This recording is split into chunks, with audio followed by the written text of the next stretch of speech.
Kakatapos lang natin mag-breakfast, gagawa tayo ng ating water, Sia water. So, gagawa ako ng Sia water ko, Chia water. Kakatapos ko lang kumain. So, konti na yung lagay ko hanggang magabi na ito. Yes!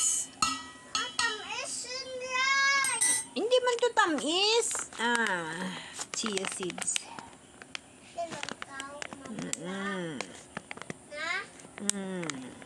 Rich in calcium, highly nutrition, high in fiber, heart healthy, omega 3, rich in calcium, a good source of iron, valuable electrolyte, and a good source of vitamin B, appetite control, weight and cholesterol.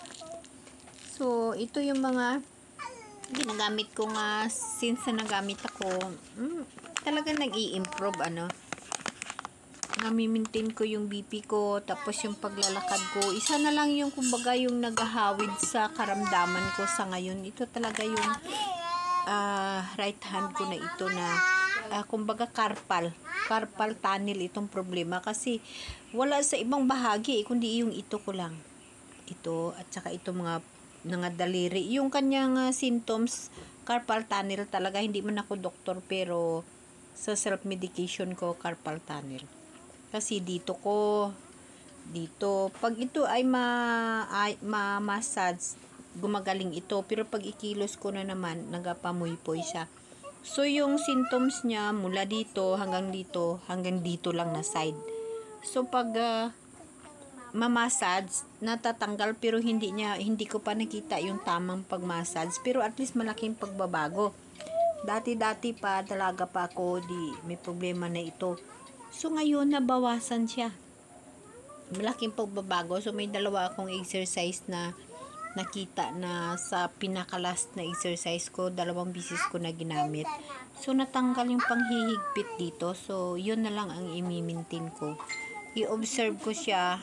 Nag-start ako kagabi.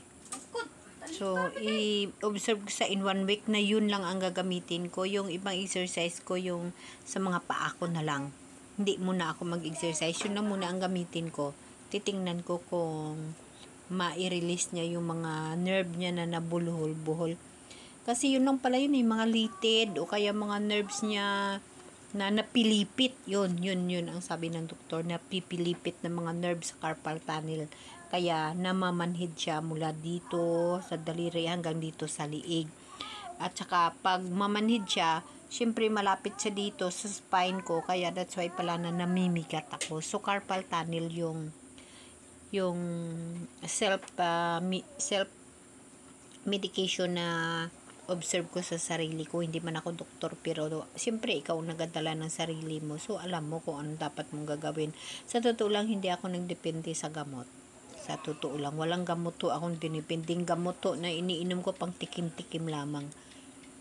Yun. Maganda yung gabapentin. Maganda siya. Pero kailangan sa gabapentin, iinom ka yung nakahiga ka na, yung patulog ka. Kasi pag inom mo ng gabapentin as a user ng gabapentin, sa totoo lang, pagka inom ko ng gabapentin, kailangan nakahiga ako. Once na nakatayo ka, parang kala mo yung nanginginig yung buong katawan mo, yung parang matumba ka, ganun katapang yung gabapentin. Kasi yung gabapentin is gamot to yun sa may mga epilepsy.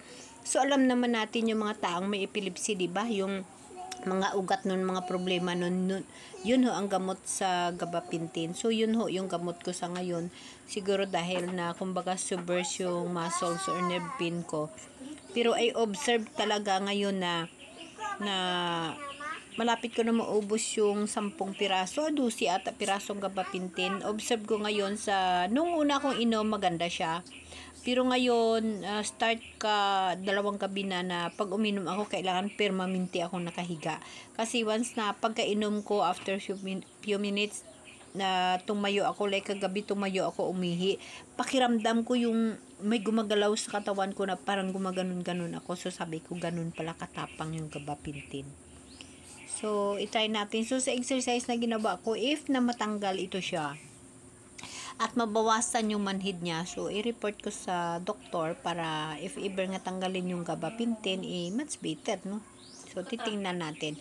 Basta sa ngayon is may 2 bisis ko in-apply yung exercise na nakita ko na para sa tingin ko sa akin is talagang worth it talaga, no? Na ito pag ginanyan ko ito dito, may nagasanting dito na ugat Kaya yun yung masakit mula dito ko hanggang dito sa daliri. So kagabi start ko yung exercise at kanina umaga pagising ko ngayon ang nipis na lang. So sabi ko 3 times a day yun 3 times a day yun na slight sa doktor ko rin na search.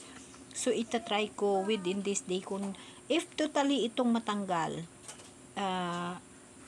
titingnan ko yung gabapentin if ever na stop ko or i-report ko muna sa doktor. Pero I observe talaga na yung gabapentin pag uminom ako kailangan nakahiga talaga ako. Kay once na hindi ako nakahiga, parang maob-ob ako, parang na-epilepsy ka na, nagtirik-tirik yung buong katawan mo. Parang ganun talaga yung pakiramdam ng umiinom ng gabapentin. Sa mga nerves siya talaga. So, kumbaga siguro yung value ng gamot ng gabapentin napakatapang i-compare mo sa sakit ko. Siguro parang slight lang yung sakit ko para gamitan ng gabapentin. No? So, titingnan natin.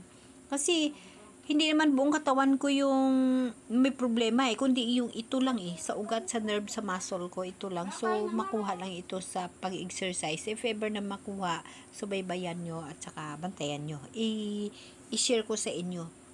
Karamihan kasi sa atin, sabihin nila na cause daw yun ng stroke. Yes, tama yun, cause ng stroke. Pero ang pinakatatakahan ko, pag cause ng stroke, dapat mula dito, ulo hanggang paayan. Pero hindi, wala ang paa ko ito lang. Daliri lang at saka ito lang.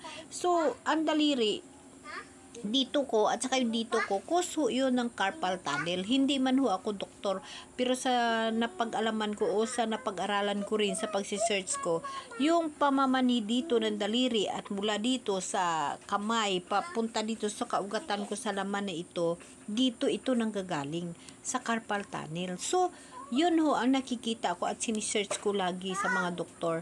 So, tama pag once na mamassage ito dito at saka dito ko, talagang naka-relieve yung pakiramdam ko na sobra bigat. So, para sa akin, hindi man ako doktor, as a stroke survivor, hindi ito cause ng stroke. Kasi hindi pa ako na-stroke, ito na yung problema ko Ito na yung problema ko, hindi pa ako na-stroke, ito na yun So, sa tingin ko, okay. So, hanggang dyan na lang muna, So, marami pa ko sana sasabihin, pero tama na. Hanggang 8 minutes lang tayo. Okay, guys?